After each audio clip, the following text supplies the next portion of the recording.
Hi guys, আমি তপতি রান্নাঘরে আপনাদের সবাইকে স্বাগত।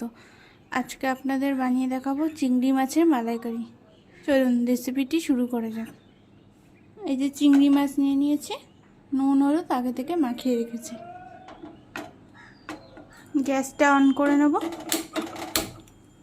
কড়াই নিয়ে নিয়েছি, গ্যাসে সর্ষের তেল দিয়ে নেব।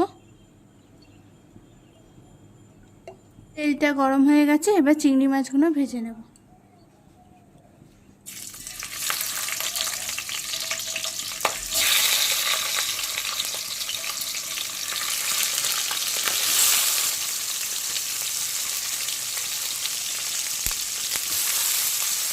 চিংড়ি মাছগুলোকে ভালো করে একটু ভেজে নেব।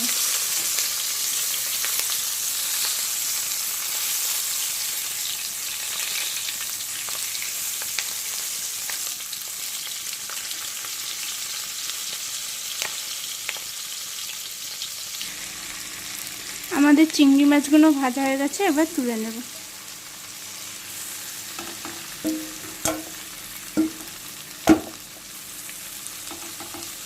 কড়াইতে আরেকটু সর্ষের তেল দিয়ে নেব।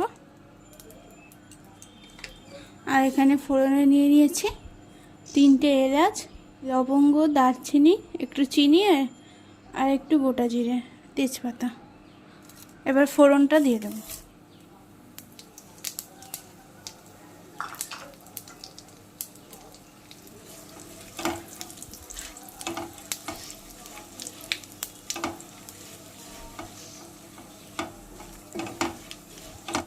একটুখানি ফোড়নটাকে ভেজে নেব ভালো করে।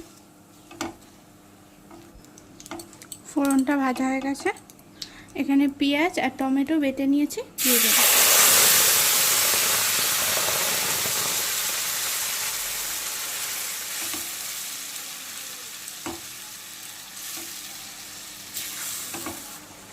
আদা রসুন বাটা 1 চামচ দিয়ে দেব। দিয়ে মশলাটাকে একটু ভেজে নেব।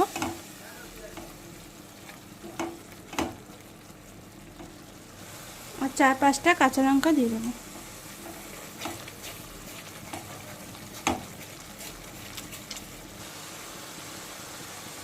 মশলাটা আমাদের একটু ভাজা ভাজা হয়ে গেছে, 1 চামচ নুন দিয়ে দেবো, 1 চামচ হলুদ গুঁড়ো আর 1 চামচ লঙ্কার গুঁড়ো, 1 চামচ জিরে গুঁড়ো দিয়ে দেবো। এবার একটু জল দিয়ে নেব, দিয়ে মশলাটাকে একটু ভালো করে কষিয়ে নেব। দেখুন আমাদের মশলাটা কষানো হয়ে গেছে, মশলা গায়ে থেকে তেল ছেড়ে দিয়েছে।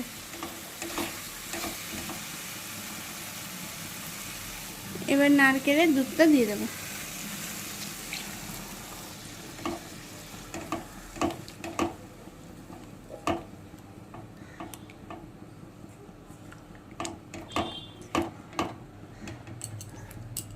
আর একটু জল দিয়ে দেব।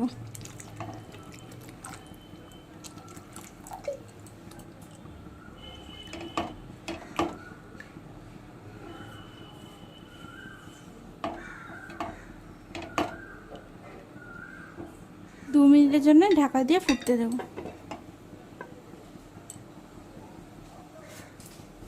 মিনিট পর ঢাকাটা খুলে তরকারিটা চেক করব। ঝোলটা আমাদের ফুটে গেছে। এই যে ভেজে রাখা চিংড়ি মাছগুলো এবার দিয়ে দেব।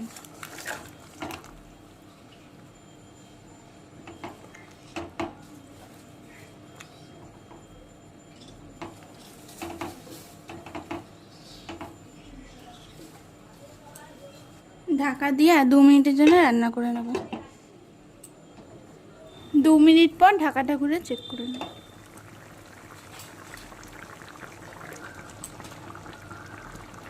এবার একটু গরম মশলা দিয়ে দেব।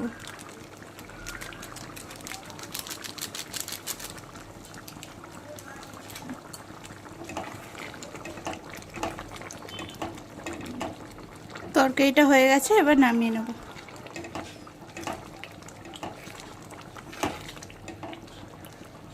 আমার আমার চিংড়ির মালাইকারি রেডি হয়ে গেছে। যদি রেসিপিটি ভালো লাগে লাইক, কমেন্ট আর সাবস্ক্রাইব করে দেবেন।